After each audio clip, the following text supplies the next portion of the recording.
Good morning. Welcome to the second plenary talk. We have all been mesmerized by the James Webb Telescope pictures, where a signal processing sensor-based system has unraveled something which we have not seen. So this talk will be on something we can't see, and the unseen will be seen. They're using a different signal processing instrument.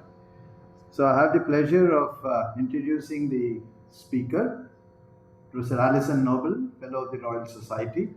He is currently the Technikos Professor in Biomedical Engineering at University of Oxford, UK, where she leads a medical image analysis group best known for learning-based ultrasound image analysis. Professor Alison Noble has received the UK Royal Society Gold Medal, then the Mikai Society Enduring Impact Award. She has been president of the Mikai Society, active fellow of the UK Royal Academy of Engineering, the Royal Society, and many more accolades and awards. So in the interest of time, I will now invite her to deliver the plenary talk. Thank you.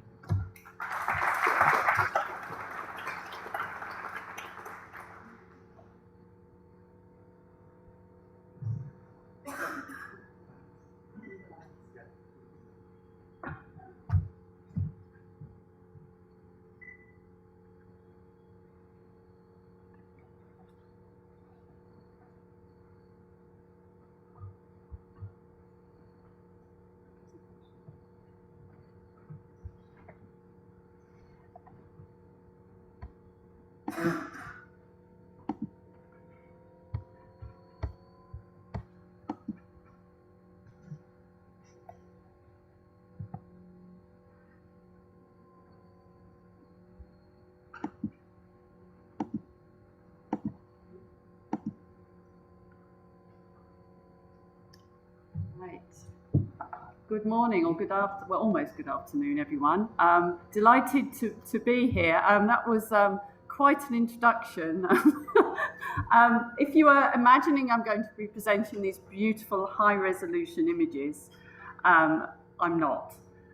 When we talk about ultrasound, we talk about interpretation in a very different way.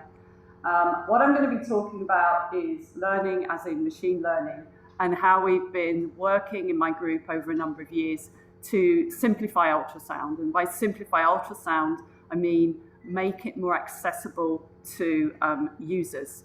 And I'm aware it's a very interdisciplinary or wide discipline audience, so it's going to be quite a high-level talk deliberately, so that hopefully you'll all be able to connect in your own way to what we've been working on in my particular field.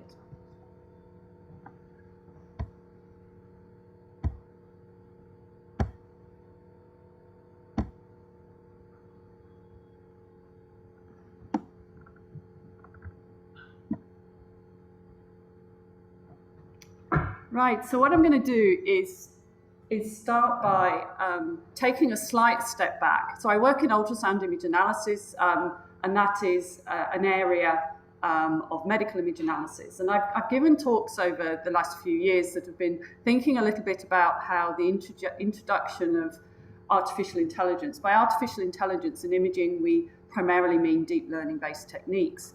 But how they've been advanced and how they've been going towards translation and moving away from just being a medical imaging, being a data type of which you could get data, through to connect with the end use and application of this in the real world.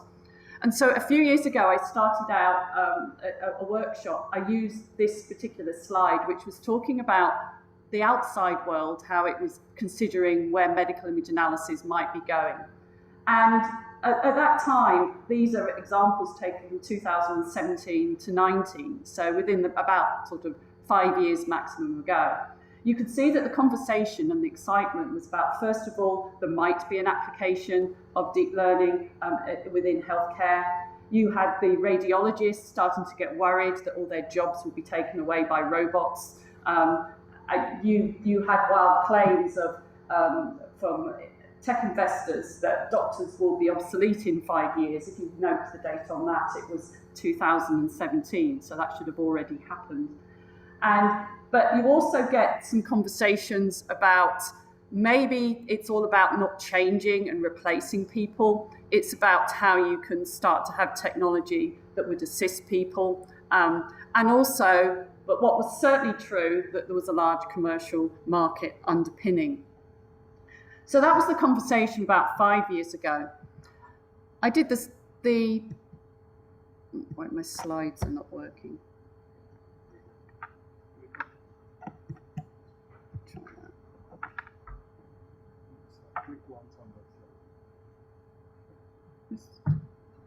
It's not working.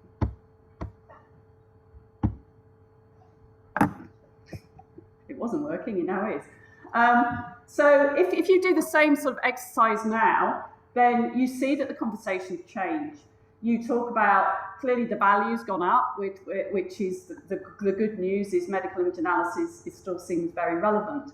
But there's starting to be a conversation about who trusts artificial intelligence. Survey recently that patients' trust is not a barrier to the introduction, which is quite important.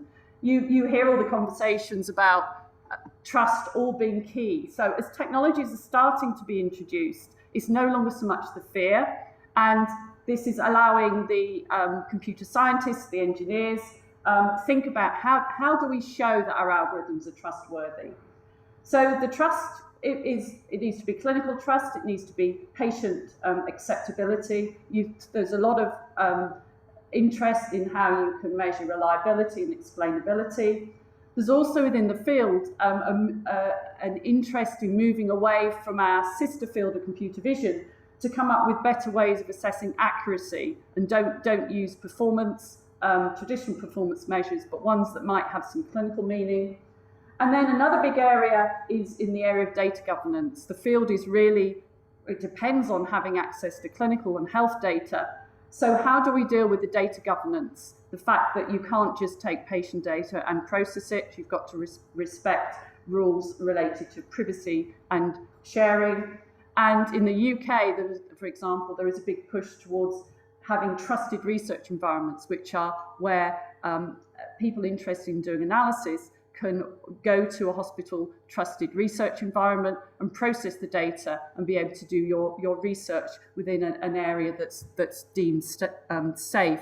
And we're going to see more of that in the future. In fact, the talk yesterday was on the theoretical end, was very much dealing with how you can deal with these issues of respecting privacy. So the field has gone from being an area that people were just concerned might be problematic to one that starting to emerge as being an area where both the public and doctors are starting to think about how they might use some of the technologies. So that's the broader picture. What I'm going to be talking about for the rest of my talk is about medical ultrasound. And ultrasound is one of the most highly used imaging modalities in clinical practice. It's used for imaging in the adult, many parts of the body. Ultrasound doesn't go through bone, so which restricts its use. But it's being used for the abdominal imaging, musculoskeletal applications. What I'm going to be talking about is our work is in the pregnancy area, looking at fetal ultrasound. And it's most recently one of the new application area has been looking at the lung because of the importance of using ultrasound for looking at patients with COVID. So you've always seen the clinical application advances. You've also seen advances in physics and signal processing. Some of you in the room might be working in this space too, that's advanced our understanding of how to generate the pictures. And the pictures are different. Humans find them quite difficult to interpret because they're very different than natural images. But experts learn how to do this really, really well. And I'll be back to that point in a minute. But the other change has been what's shown in the bottom row here is due to advances in electronics. And the 1998 machine was a machine that I helped to purchase in Oxford when I started out working in this area.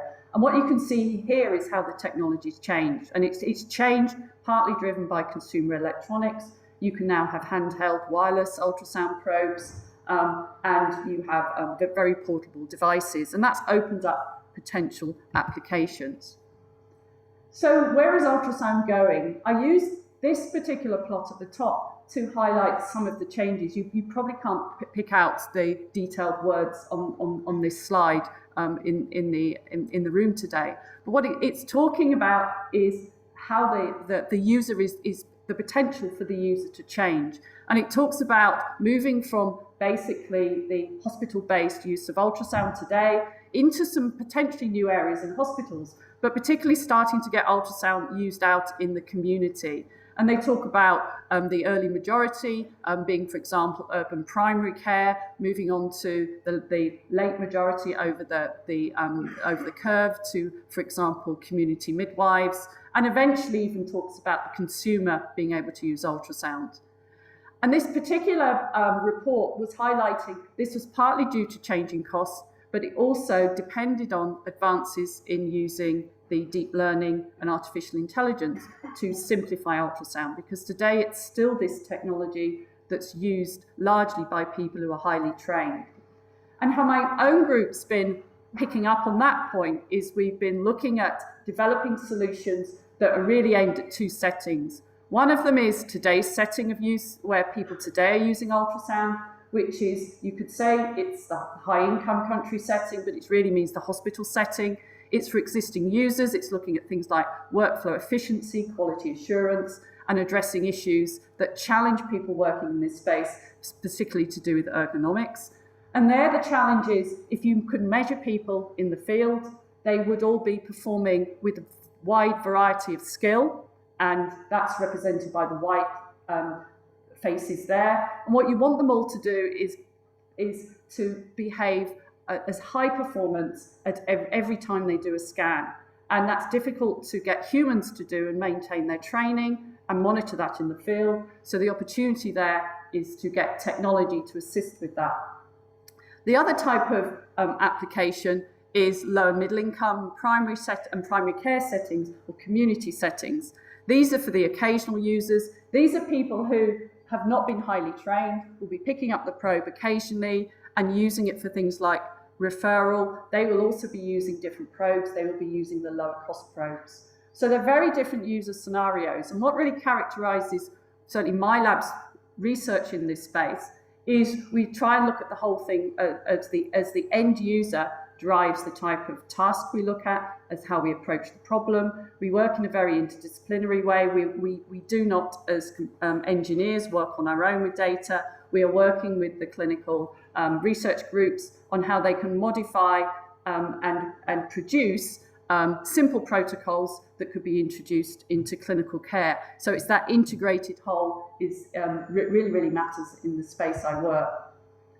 So in terms of ultrasound, why is it different from, say, MRI or CT? Is that you've got someone with the probe in the hand, they are scanning, so it's not just about reading, that's the green arrow here.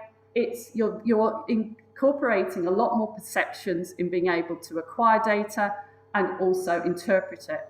And the actual person sitting there is the person who's determining how well that's done. So you really, from an engineering point of view, you have this whole quite complex system.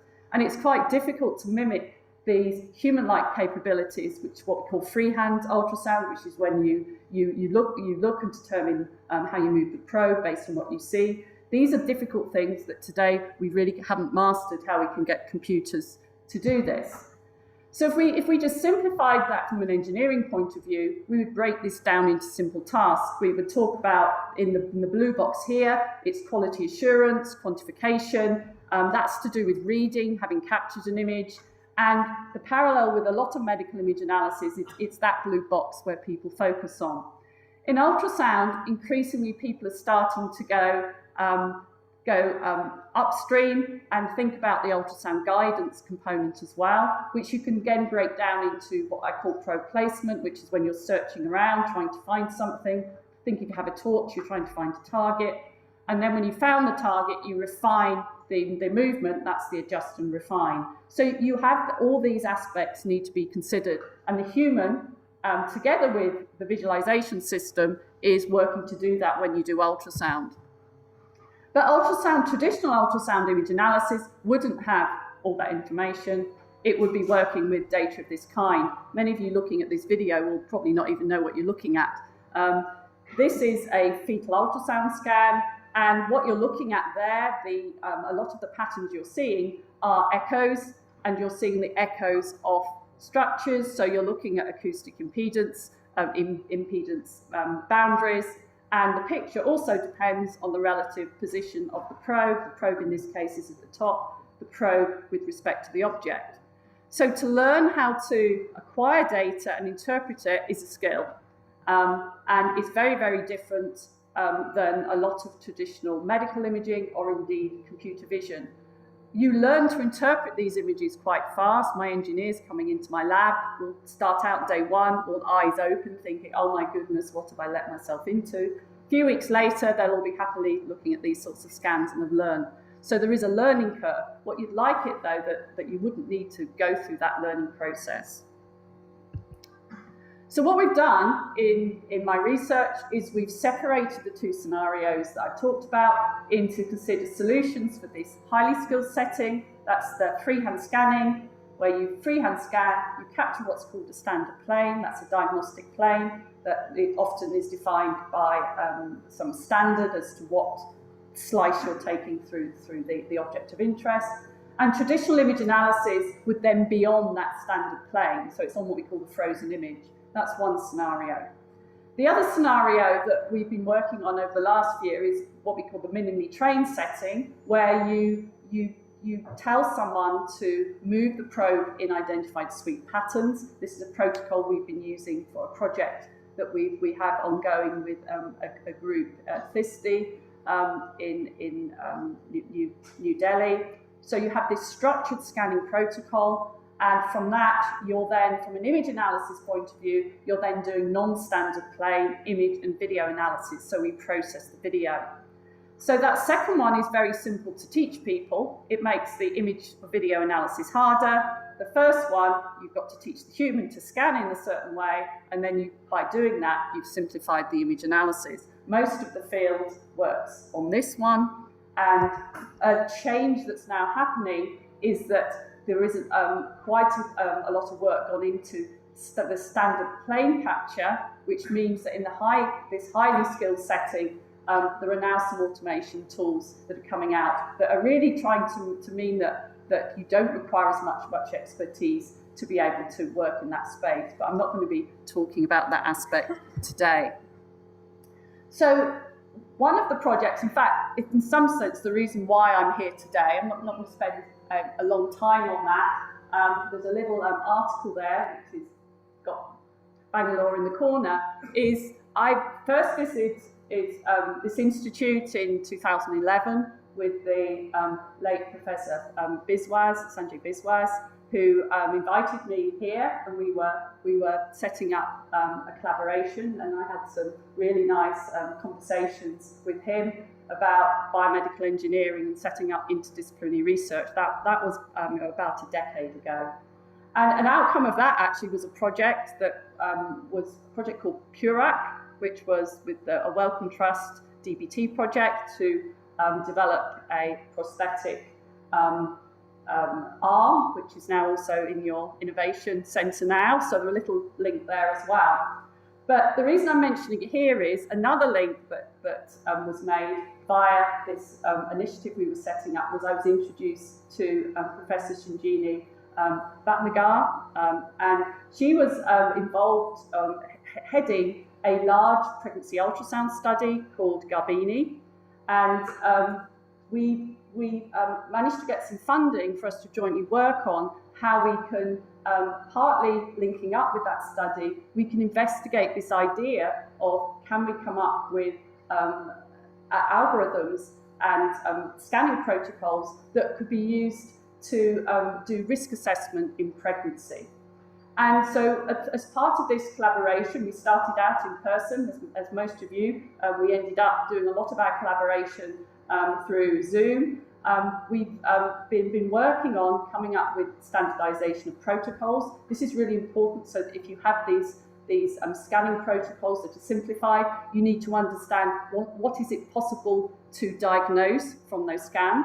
So we've come up with a standardized protocol that allows you, for example, to look at breech, whether the mother has twins, to do gestational age estimation, and look at the position of the placenta and the amount of amniotic fluid. All these things from a clinical point of view are really important to know if a woman just comes to the clinic. Important for this work is we are assuming that the person coming into the clinic, the mother, we do not know anything about the pregnancy prior to her attending. And that's what's unique about working in this space, is that you have your assumption that you haven't seen the person before. And we've worked, for example, we have an algorithm that for breech detection, and I was just going to show you what's really important in the type of work that we do. If you're starting to think about translation of algorithms into practice, I'm going to illustrate this through the bottom example, which is an algorithm that's been developed for locating the placenta, which is on the next slide. And we've got two videos running on either side. This is proof of concept work that was trying to identify the green, which is the placenta, and locate the edge of the placenta, the lower edge, to see how close it is to the cervix, because if it's very, very close, that is a risk factor for the mother, and you need to be careful to be able to monitor the mother when she comes to deliver the baby. And to be able to do that, what we actually found for this particular algorithm, that it was using a variation of a UNet, it works on video, is that it was also important to highlight the bladder as well, which is the blue, just as a separate object. We're not interested in analysing it, we were interested in the green object. And having run this through some test examples, we needed a way to be able to explain the failure modes. And you could use the traditional way of doing this would be with quantitative measures. But instead of that, Alex Bleed, who's the PhD student who's been working on that, he decided that another way to be able to explain the performance of the algorithm was to use a visualization of the feature mappings of some examples, and that's what's shown in the middle, which is called a TSNE embedding plot. And through that, he could group examples together. The A's are the success, the B's are the failure. And if he looked at the failure cases, and then you looked at what the videos were like, they were all the placentas that had complex shapes. So although you could have maybe come to the conclusion in a different way, it was just a nice way of using simple machine learning visualization techniques to provide this way of explaining the performance of your algorithm. And that's the point I wanted to make for this slide. As another example of a different project we've been working on with very, very simple sweeps, is a project that's been undertaken as part of a consortium in sub-Saharan Africa called the PRECISE Consortium, who've been looking at the health of mothers, and particularly related to their placenta. But as part of that, they needed to be able to estimate how many weeks pregnant the mother was, and that means estimate gestational age. And they needed a reliable way of doing this, importantly, at any point in pregnancy. So what we did was we used this opportunity to be able to evaluate a little tool that we've developed for estimating gestational age, using a wireless probe and a little notebook, and the two underpinning algorithms inside this. The idea here is that the user of the device finds the head, which you can train someone to do in a quite simple way. You place the probe on the head and then ask them to move the probe around in a small way to capture the video.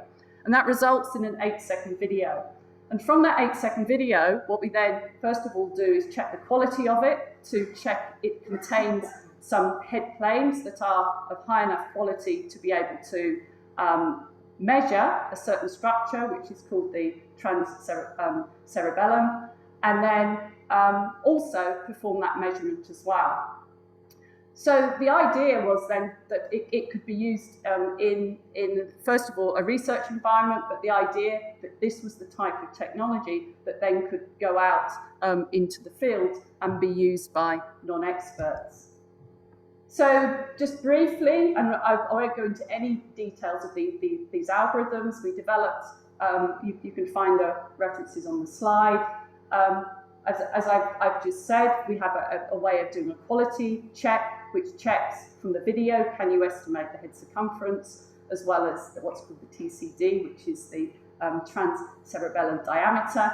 And you check this and it comes up with the video color-coded, which is shown on the top. And if you don't see enough white, you can then retake the video. And because ultrasound is very quick and cheap to retake, you can then take a number of scans that way. A challenge from an algorithmic point of view for working on this problem is that we had very little data. It was coming from a very low-cost probe, and we were only acquiring the data during our field trials. So we had what we call a limited data scenario. So we used what's called a few-shot learning solution, which is a technique that uses a limited number of supervision examples of your target to be able to then develop a way of being able to say whether these video clips contained diagnostically useful images or not.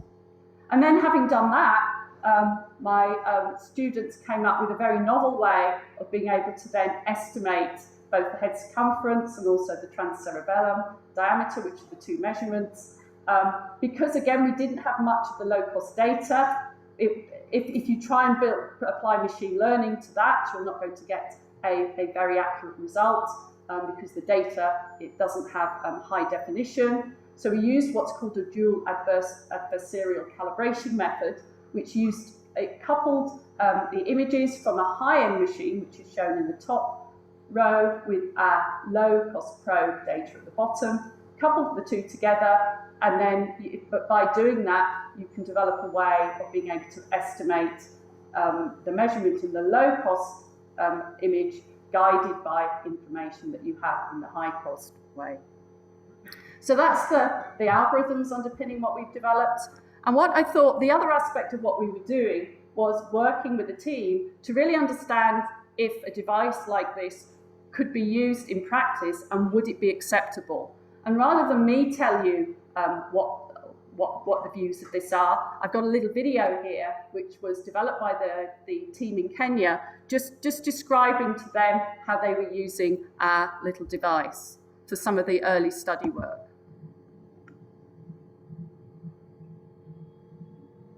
Prematurity is the number one cause of death in newborns. It's therefore really important to have accurate data. It comes to lot in our age. The special age is primarily based on the last menstrual period that the mother provides to them. For many mothers, they either forgotten or they didn't write it down or they can't write it down. Basically, it's a little ultrasound device, and when you combine that with the tablet, and within that, there is some software that aims to make it much simpler for a non-expert, because we only use ultrasound devices for them to be able to scan and make decisions. The device is very important because it is a very simple to use tool between your probe and your tablet. Unapata upatikanaji kazi ngumu na ujauzito umeanza, so unapata pale huwa unajipatia maradhi mwenyewe. Na ningependa pia kujua mwezi wangu wa ujauzito ndio nianzie kujipanga. I think the experience of the woman's pregnancy will change. She will be more aware of what's going on. She will have fewer surprises along the way. Going gestational age and one may not go for another. If that knowledge then causes the healthcare workers to intervene, refer the knowledge she needs and refer, give the steroids if she needs steroids, deliver the knowledge she needs delivering. If those actions follow from the knowledge of gestational age, then I think it will cause a big change in the outcomes of pregnancy.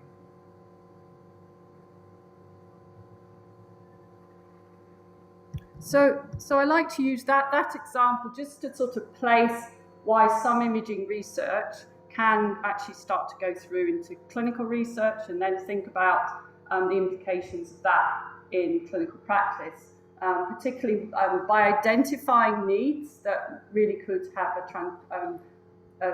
be transformational in the future. And at the moment, for that particular project, we're now doing another study. It takes time to do all these studies. We're now just starting a study that will be looking at evaluating in more detail how accurate our particular tool is as well. So I'm going to go back to now look at this slide, and we're going to now look a little bit at how we can support people who are thinking a bit more about workflow efficiency and QA.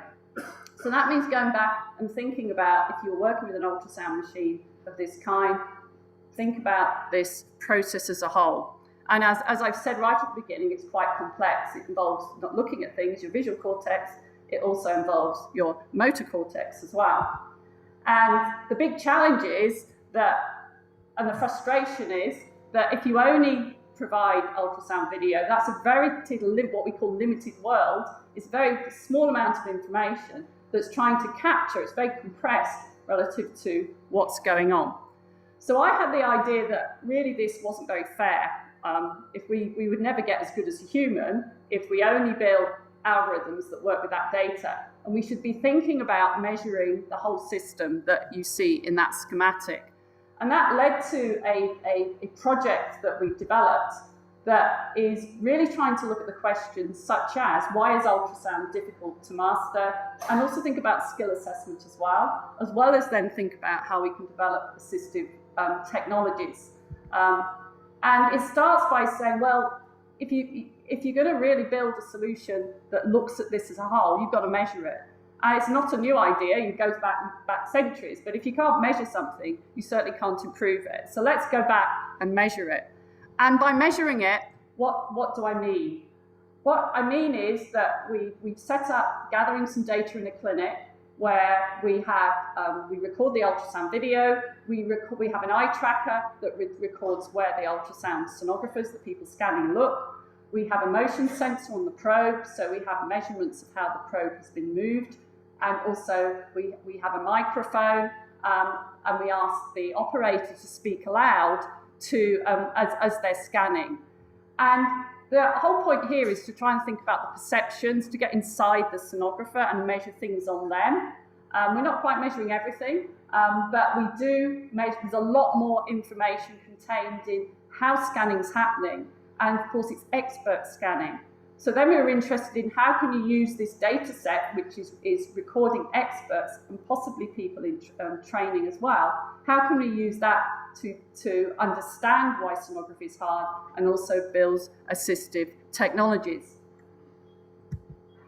So this is our setup with our clinical fellow, and it's a very slight modifications to what would the normal setup. So the eye tracker is mounted on the machine, so it doesn't disturb anything. We just use an IMU, which just measures accelerometer on the probe, so we don't add any weight because we didn't want to change the way that they move the probe. And the microphone is also distant if they didn't want it around their neck. Whatever we did, we didn't want to disturb the normal environment, otherwise you're going to get artificial measurements. And with that, you end up recording lots of new information. You maybe can make out, you've got information about moving the probe, the little green dot at the top is the gaze point, and you've got all the information on the screen as well. So you've got start to build a very rich data set. And we've acquired this on over 1,000 scans, which are in the first, second, third trimester, over a period of about two to 3 years, but with also the hiccups of the pandemic splattered between there as well. And we're still gathering some data. So you can do what I then call sonography data science, which is looking at and analysing the data as a whole to really ask some questions about why is clinical sonography hard to master, but do it from a data science perspective. And if you've got this large volume of data, you can develop ways of automating the partitioning of the data and look at what anatomies the sonographers are looking at any point in time, which is what that pie chart's showing. And then, so you can find out what sonography tasks take time. And of course, that not just, although you might ask sonographers this in practice, when you put numbers on it, you find, for example, they spend a very small amount of time doing biometry, which is the measurement, which is the primary task that many medical image analysis research will work on. In reality, that is not the one that bothers the sonographers. It's all the other aspects of being able to find planes and find targets that takes all the time and expertise. You can look at things like, can eye tracking data alone classify anatomy plane? The answer is yes, to some degree. We've also looked at where do sonographers look on a standard plane. They are supposed to check that it is a standard plane by looking at certain anatomies, and so you can see if people really do that in practice. And the eye tracker also measures pupil diameter change. Pupil diameter change is related to cognitive workload. So we're also interested if we can get some idea about, can we actually measure how hard tasks are, and does task difficulty vary between people? Very, very quickly, our clinical researchers were interested in looking at some questions. This isn't particularly so interesting from an image analysis point of view, but we could help them do the data analysis for this. For example, they were interested in do the sonographers check that the ultrasound probe stays within the thermal index, which is a safety value, because they're supposed to check it. By looking at the eye tracker, you just needed to look whether they looked at a certain part of the image, and you find that people do not check it. They reported this on a very, very large data set, not to tell people off, but just make the point that there is a recommendation. And it actually generated a number of more opinions and discussions that were just raising the profile of how important it is to think about safety in ultrasound. We've compared second and third trimester scans. They have a different appearance. In the third trimester, the quality of the image goes down as the fetus gets larger, and you start to see certain structures are not so easy to see in the scans. And yet the standards that are introduced for how you find a plane require you to find certain structures. And of course, if they're not visible, it means that there's probably some adaptation to how the sonographers actually scan when they have a subject in the third trimester. So we could look at this to see how often they referred to certain structures through the gaze patterns, and did they modify the way that they gazed on third trimester images than they did on the second ones. And what we found was that particularly for the head image, where some of the internal structures were quite were either invisible or were not often seen. They changed the gaze pattern to refer to the midline, so that was a natural adaptation. And we were interested in this result because it would suggest if you were training people, you might suggest that they look at other structures. And then from a cognitive work point of view, we did a little study to look at can pupillometry, which is measuring the change in pupil size in the wild, because we're measuring it in the clinic. Can you measure task difficulty, and can this act as a surrogate marker to distinguish skill levels? The first study was quite preliminary, but it took data from 14 sonographers. They had undertaken 518 second trimester scans, so they were doing the same task. And you could compute this measure of pupil change, which is called TEPR, which is measuring the change in the diameter. We took two tasks, one that was self-defined by the clinicians as being easy, and the other tasks were defined as difficult. And then we could see if we would agree that we could classify data into these two examples of being simple or easy or difficult. And what you found is that you could do this fairly well, and that the sonologists or the sonographers who were doing the scans with less experience compared to more experience, they exhibited a higher change, suggesting that they were finding it a little harder. And finally, we presented a whole workflow analysis, which actually is taking us into thinking about doing skill assessments, being able to go from video to the annotated whole videos where you've annotated what body part the person is scanning at any point in time. Then you can break that down to look at the transitions, what structures Do they look at, is there a certain ordering? Do certain people scan with a certain style of scanning? And is that also related, for example, to the difficulty of the scan? And we've developed a pipeline to be able to study all this and reported on some early examples of being able to pick out more differences between individuals, rather than being able to say any strong claims yet about do experts scan differently from those who've recently qualified. We didn't have enough data to be able to make large, bold statements on that aspect. I was now going to move on to talk about how we've used some of the data together to be able to build assistive technologies. And the data set that we've developed is quite a unique data set, because it's got the video, the gaze, the probe, and the audio. So you can think about how you might now build assistive technologies that start to combine different combinations of those modalities. So video and gaze model, that can allow you to look at the question, can a computer predict where a sonographer should look? Because you can use the data to come up with a prediction of gaze on a video that you haven't, in your test set, hasn't got any gaze associated with that. Video and probe model, you can ask the question, can a computer predict where a sonographer should move the probe next? And if you've got video and audio, you can ask the question, can a computer describe an ultrasound image or video clip as well as a sonographer? Those, of course, are the holy grail questions. The question really is how far have we managed to get in answering those questions. So I'll just provide a summary of where we are so far. So the multimode video and gaze is quite an intriguing data set. This is the sort of data you have. So you've got the video in the background, and that little green dot there is where someone's looking. So that's your gaze point. And what you're seeing here, they do measurements, so they are moving backwards and forwards. This is a head, and they're referring to the middle, which we call the midline. And as they do measurements, you can probably get a feel yourself for what tasks they're doing. And the point about this is it's a lot richer to have that gaze point than if you had the video alone. And also, that little green dot is really highlighting you what is interesting in the whole image. The most interesting thing to a human is that green dot.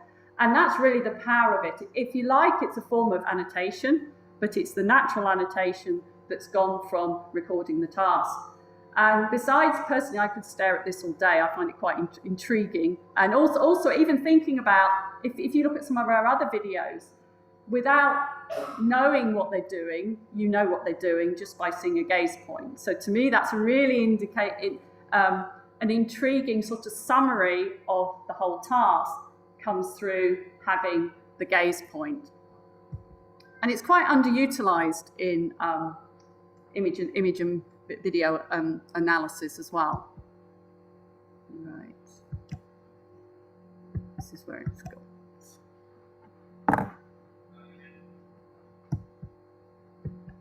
It's got stuck again. Yeah.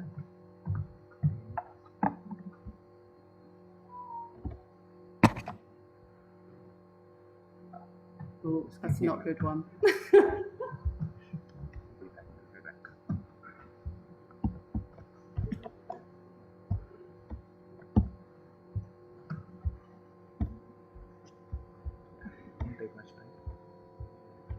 Exit the room and return.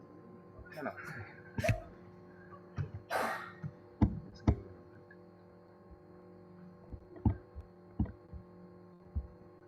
No, not this one.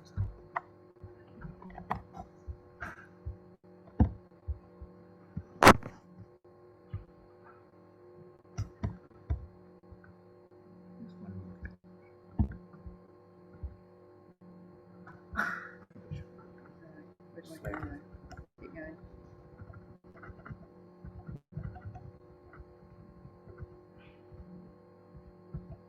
That one. Right. With apologies, I'm speaking slowly, hoping this will resync. Okay, so what we were talking about is we were interested in how we can use gaze and video together. So we're looking at a kind of computer predict where a sonographer can look. Over the last few years, we've looked at this. It's a gaze or saliency prediction problem. So you're inputting an image or a video clip, and then you're outputting where the gaze point should be in test mode. We've looked at spatial methods, we've looked at spatial temporal methods, we've also developed different solutions for the first trimester and the second trimester, which translated they are different tasks. And just to show you, it's not working again. There we go. This is a typical output you get, where what you're seeing as those hotspots are the predictions, and those are the areas that, based on the expert data, that would be where experts would look. The little green cross, which you can hopefully see, is where someone was actually looking. And as you can see, they are sort of flitting between the two. And that's because you can't look at two things at once. So what this is highlighting, and potentially highlighting of use to someone not experienced in ultrasound, is where they should look on an image of this kind. And we've developed the way to be able to do this, and the current open question, which is the question we're actually looking at now, is how are prediction tools of this kind, how are they used for video guidance in practice, and how might they help someone simplify what they do by being guided on where to look on videos. The second example is now moving from looking at the image. Now let's move and think about image guidance. You want to now combine information about probe motion and video. And there are two ways of thinking about how you can build an algorithm that can predict where someone should, the sonographer should move the probe. Those two types style of algorithm, one would be called a control parameter prediction style method. What this does is it says, given an image or the video, it will tell you how many degrees to rotate the probe. So that's more the right style for a robot rather than a human, because if you were told to rotate the probe 3.7 degrees, you probably wouldn't know what to do, but you could program the robot to do it. So that one isn't quite a natural way to get humans to use, or to help humans move a probe. The other one is to use a landmark retrieval-based for visual assistance. And the idea there is you go through, in the work we reported, we took data from an ultrasound simulator where you knew the relationship between an image and the 3D location in the 3D space in the simulator world. And so given you captured an image, you could do the mapping and show the user where they are on the fetus in the 3D visualization of the fetal pose. So to be able to do that, that particular solution that was developed that allows you to do retrieval, you'll be comparing the image you've got with one in the database, and you focus on image-to-image matching, and then having matched to the one in the database, you have the look up to the 3D pose. And that's this query retrieval type of approach is the one we've developed. It's quite difficult to actually show how this works in practice, but what's shown on this slide is the query image, so that's the test image, and the one that was retrieved.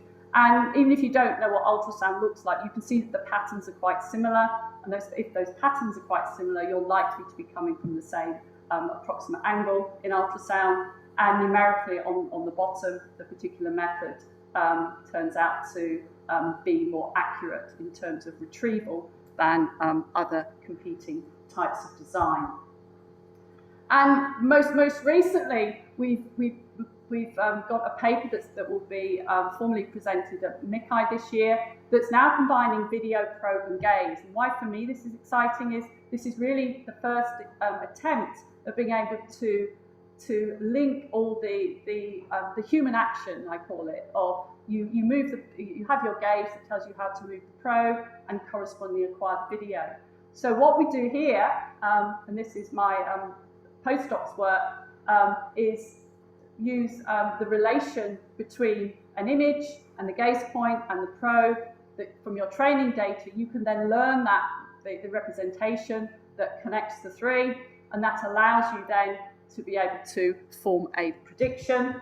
So you have this graph that connects the 3 bits of information, and then you from that you predict 2 things. You can predict the gaze trajectory, and you can also predict the probe motion. So it's a multitask solution, and from that she compared using our previous algorithms that I've shown you that are doing gaze trajectory prediction only or probe motion prediction only, and she showed that you doing this combined approach, the multitask approach, was more accurate.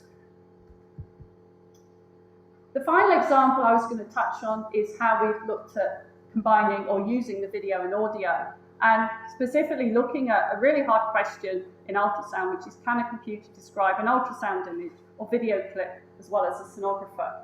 Now here, I wasn't so much interested in looking at the question of can you do a diagnostic report of an ultrasound image, because if you think back to the beginning of my talk, when we're working in environments where ultrasound is not a natural imaging modality to use, you might just want to communicate something about an ultrasound image. This might be to a patient, it might be to a user who's not very familiar with ultrasound.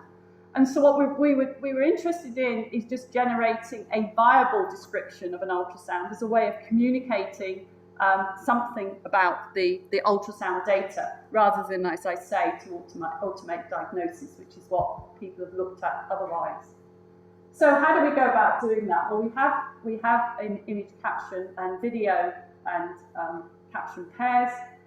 We've got the image, and then from the audio you can generate a text description. What you're seeing there is the word cloud that corresponds to this world we work in if we work with our data. And we've looked at a different number of architectures that look at the how you can automate image captioning, where you're learning this joint image text representation that will be describing the fetal ultrasound video frames, but using the vocabulary that comes with our data set. We've explored some of the sort of state-of-art methods of doing this, which some of them involve looking at describing images with CNNs and then describing the text using some fairly established methods. More recently, we've added to this audio, video, and gaze to see if knowledge of where someone was looking, given we have it in our data, helps to enrich the descriptions that you generate. We've also been doing a little comparison about trying to think about if you could use a video clip versus a single image. If that's the case, you have actually different vocabularies, because you're describing actions through a video clip. You're reporting on reading when you have a still image. And what you find, particularly if you put the gaze-assisted models in there, information about the gaze, you end up with this richer and more diverse captions, because where someone's looking has really influenced the type of word generation. And just to show what we can do today, it's incredibly simple descriptions. This is the ground truth for this video clip. I'm not going to read it out, but we can see the baby heart beating. If you, the gazeless, the simple one just says what object it is, which in this case is a spine. And then as you start to enrich, you start to have sentences. So this is the spine, PG. You can see the spine all the way to the bottom of the spine. And this is just one sentence you might associate with a video of this kind, of course. It's not, what's happening there, zoomed out. We go to the next slide. Yeah, it's zoomed. There we go. Let me just go on to the next one. Yeah. And in the final example I was going to show you is a little bit different. This is using audio video.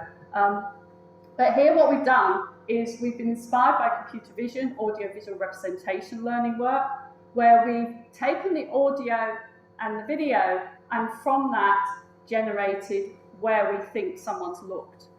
And so you've generated the gaze point without any learning that's involved gaze information. This is quite an interesting one to test what information content is in audio and visual information alone. It's different from computer vision because there's a sparse correlation, because the sound is now people speaking rather than it's coming from a visual source, which is what's often done in computer vision. For example, there they might have a violin playing and you see the picture of the violin and you hear the violin and you associate the two. Here someone is saying, for example, there is the heart. So what we were interested in here was learning an audio-visual representation and from that doing what is speech-guided visual localization. And let me just show you an example of the algorithm that's been, the output of the algorithm. I'm struggling here again with the...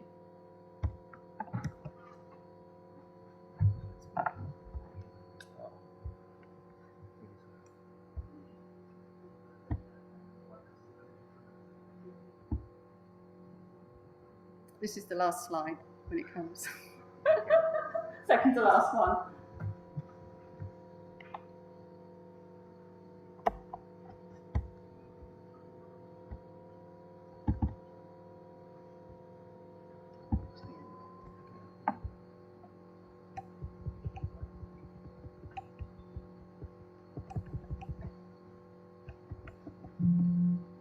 This one.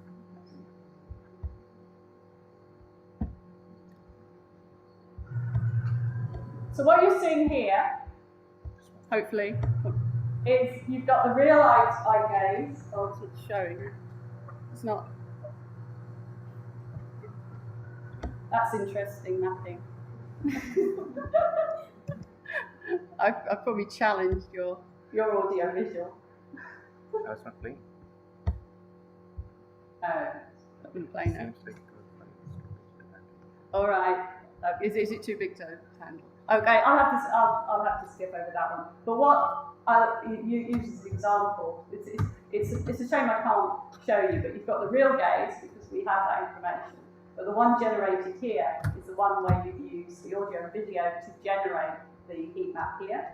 And what you find is it does a pretty good job of tracking the object without any knowledge of the gaze, so the two correspond.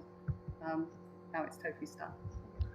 All right, well, I think I'll stop at this point. My last slide was just a summary saying that the ultrasound field has really been moving very fast. It's the last five years in particular have been this very exciting time as we bring together large-scale data capture, deep learning, and local sensors. We're really starting to, still emerging, but understand more about clinical sonography, why it's hard, and also starting to develop these statistical technologies. And importantly, it's not about algorithms, it's about team science, it's about people working together, clinicians, and also a very exciting time to also think about starting to get ultrasound into new applications. So thank you very much for listening. Apologies for the few glitches as well.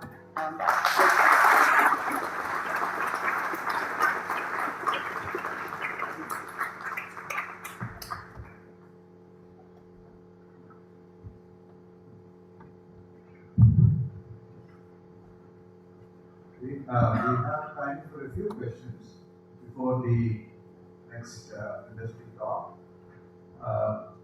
Let's keep the questions brief and not use the laptop for present for answering. Right? That's right. Okay. Thank you for a nice talk. I have a very simple question. It's a fifth grader might ask. Why is the probe size so small? Why can't we just add so many probes and get rid of the technical difficulties that they never want to do? Can we have an machine to just go inside? So why is the probe small? If there's any sonographer in the room, they want it smaller. It's purely from a practical point of view that you're holding this probe, and it's restricted by that. Is that what you mean? We could not find a housing like an MRI machine where the whole body goes inside and all the probes are done simultaneously. People are working, and there might be a few people in the room who are working on this on larger fields. Ultrasound doesn't go through bone, So you'd still have to find what they call acoustic windows. So I guess theoretically you could do that. It would be very expensive as well, and so that again is against the curve of what ultrasound, what I believe ultrasound's moving in, which is a low cost solution. I want the next question from a student. Are you a student?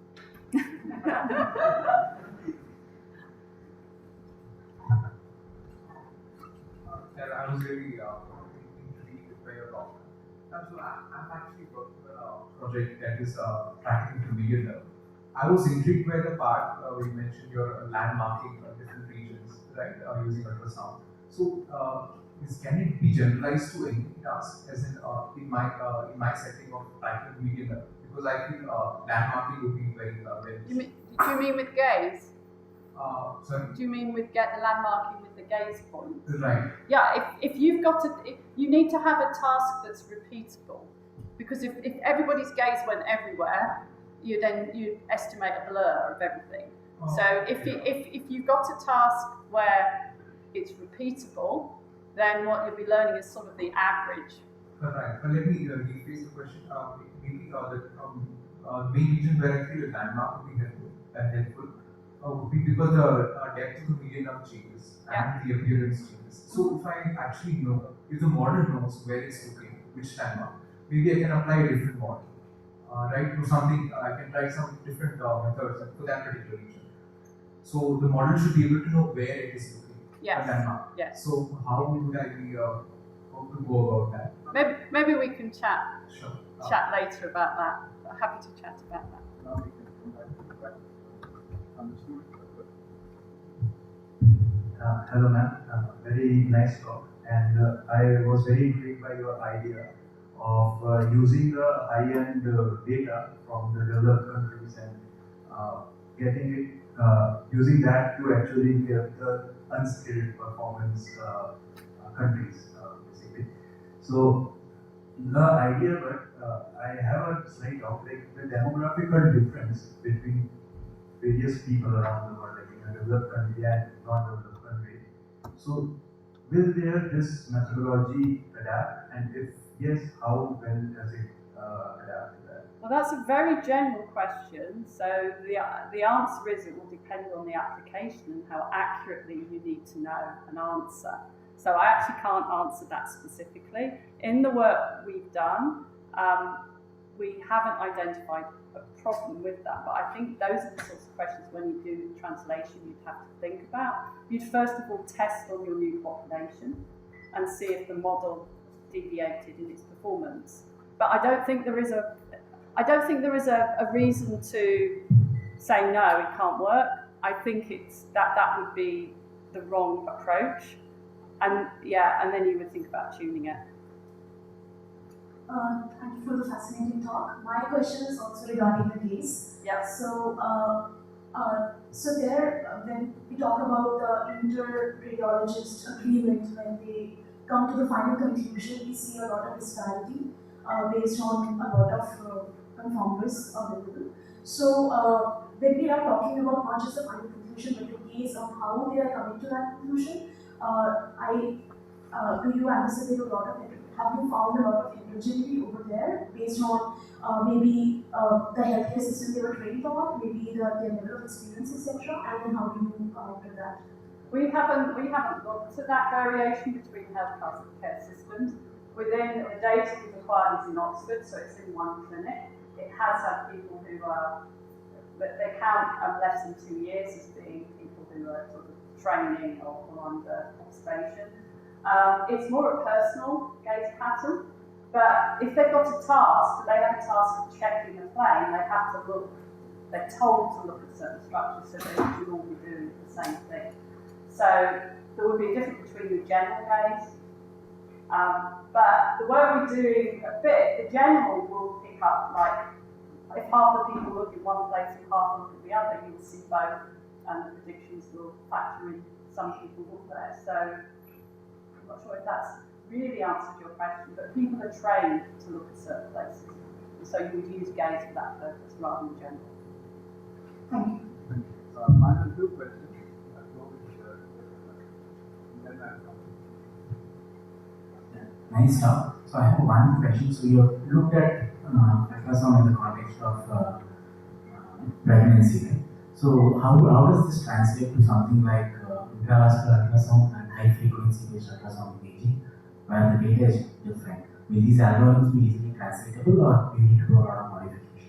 I think today you would start again with your data set and probably can use some of the algorithms, but the models would be different because they would reflect that your video would be different.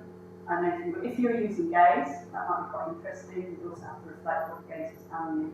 So that I think reflects not a weakness of our work, but a weakness of deep learning, is that it's always learning, it's very task specific, and that generalization is not there. But you could always start by trying it out and see what happens. That's always a good place to start as an engineer. Don't reinvent anything and see how much it's approximate solution to the solution you're looking for. And you're looking at the head circumference, right?